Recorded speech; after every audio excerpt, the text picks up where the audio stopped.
होगा, और अगर सब मिलकर कोशिश करें तो रास्ता निकल सकता है। राजू के चेहरे पर एक उम्मीद की किरण जागती है। हाँ बाबा जी, अगर सब मिलकर काम करें तो हम पानी ढूंढ सकते हैं। हमने पहले कभी यह कोशिश ही नहीं की। लेकिन इतनी कठिन जमीन में नया कुआं खोदना आसान नहीं। मुश्किल जरूर है, नामुमकिन नहीं। अगर हम मिलकर काम करें तो ये हो सकता है। राजू खड़ा हो जाता है, उसकी आंखों में एक नई रोशनी है। तो फिर हम कल से काम शुरू करेंगे।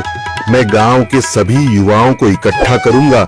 हम मिलकर नया कुआं खोदेंगे। यह कहते हुए वह शामू के साथ गांव के दूसरे युवाओं को बुलाने के लिए निकल पड़ता है। कहीं दूर से गरज की हल्की सी आवाज आती है, जैसे आकाश ने उनकी उम्मीदों की गवाही दे दी हो।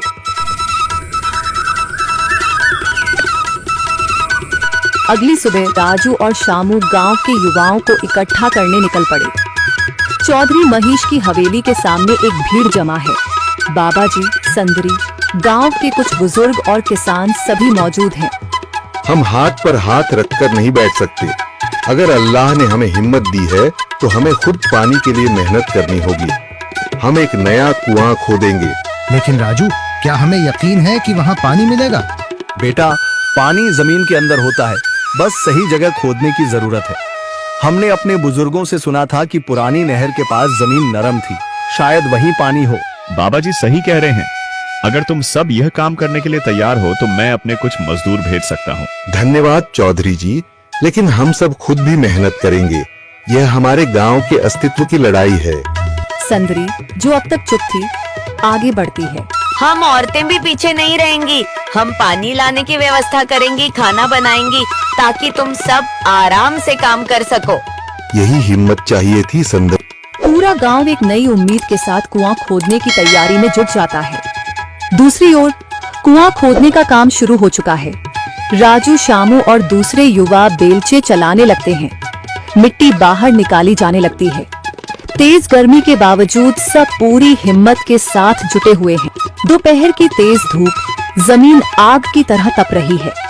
गांव के लोग लगातार कुआं खोदने में जुटे हैं। हाथ छिलने लगे हैं, माथे से पसीना बह रहा है, मगर किसी ने हार नहीं मानी।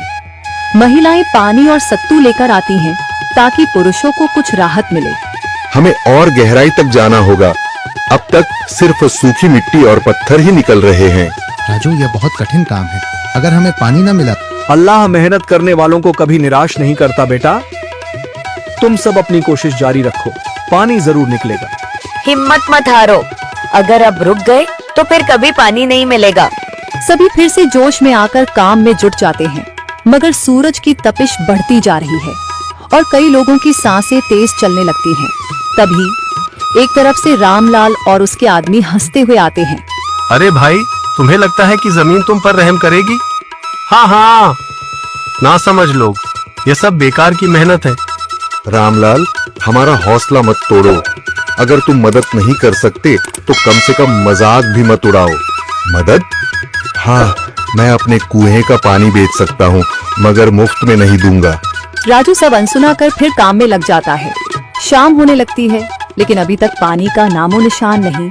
कुछ लोग मायूस होकर पीछे हटने लगते हैं। राजू, शायद रामलाल सही कह रहा है, यह सब बेकार है। नहीं शामू, हमें हार नहीं माननी। अगर आज हार गए तो फिर कभी हिम्मत नहीं कर पाएंगे। तभी अचानक फावड़ा किसी कठोर चीज से टकराता है। एक अजीब सी आवाज आती है। राजू चौंक कर देखता है और जल्दी जल्दी मिट्टी हटाने लगता है। अचानक एक ठंडी लहर महसूस होती है। सभी लोग दौड़ कर आते हैं। जैसे जैसे मिट्टी हटती है, नीचे से गीली जमीन नजर आने लगती है। सब हैरान रह जाते हैं।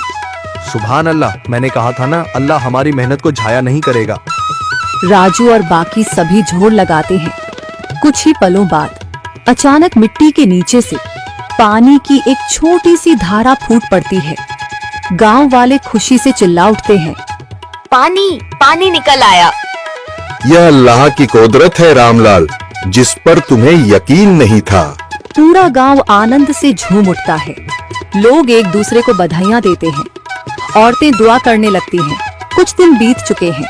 गांव वाले नए कुएं से पानी भर रहे हैं, खेतों को सींच रहे हैं और जिंदगी फिर से पटरी पर लौट रही है। मगर रामलाल अब भी अपनी